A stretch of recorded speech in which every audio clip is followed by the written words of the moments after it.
पंजाबमध्ये काँग्रेसला नव्या वादळाचा सामना करावा लागत आहे, कारण वाद निर्माण केला आहे थेट काँग्रेसच्या वरिष्ठ नेत्यांच्या पत्नीने.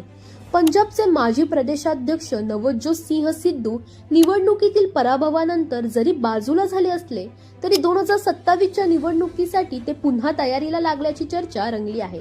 आणि त्या चर्चेला अधिक तेल ओतणारे विधान केले आहे त्यांच्या पत्नी नवजोत कौर सिद्धूंनी. त्या स्पष्ट शब्दात म्हणाल्या, मुख्यमंत्री व्हायचं असेल तर 500 कोटी रुपये द्यावे लागतात.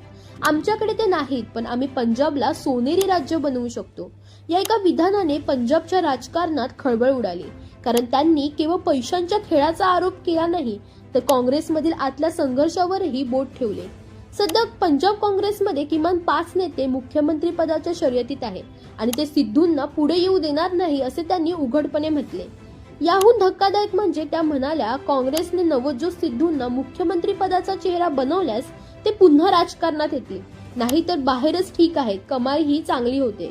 या विधानांनी काँग्रेसची अडचण वाढवली आहे, कारण घरातील व्यक्तीकडून आलेला आरोप पक्षश्रेष्ठींना सहन होणारा नाही, अशी चर्चा पंजाबमध्ये रंगली आहे. काही नेत्यांनी तर हे विधान थेट दिल्लीपर्यंत पोहोचवले. त्यामुळे सिद्धू यांचे पुन्हा सक्रिय होणे आता आणखीनच अवघड बनले, असे चित्र राजकीय वर्तुळात दिसते. दरम्यान तुम्हालाही अशा पॉलिटिक्स रिलेटेड अपडेट्स हव्या असतील तर इंडिया लीडरला फॉलो करायला विसरू नका.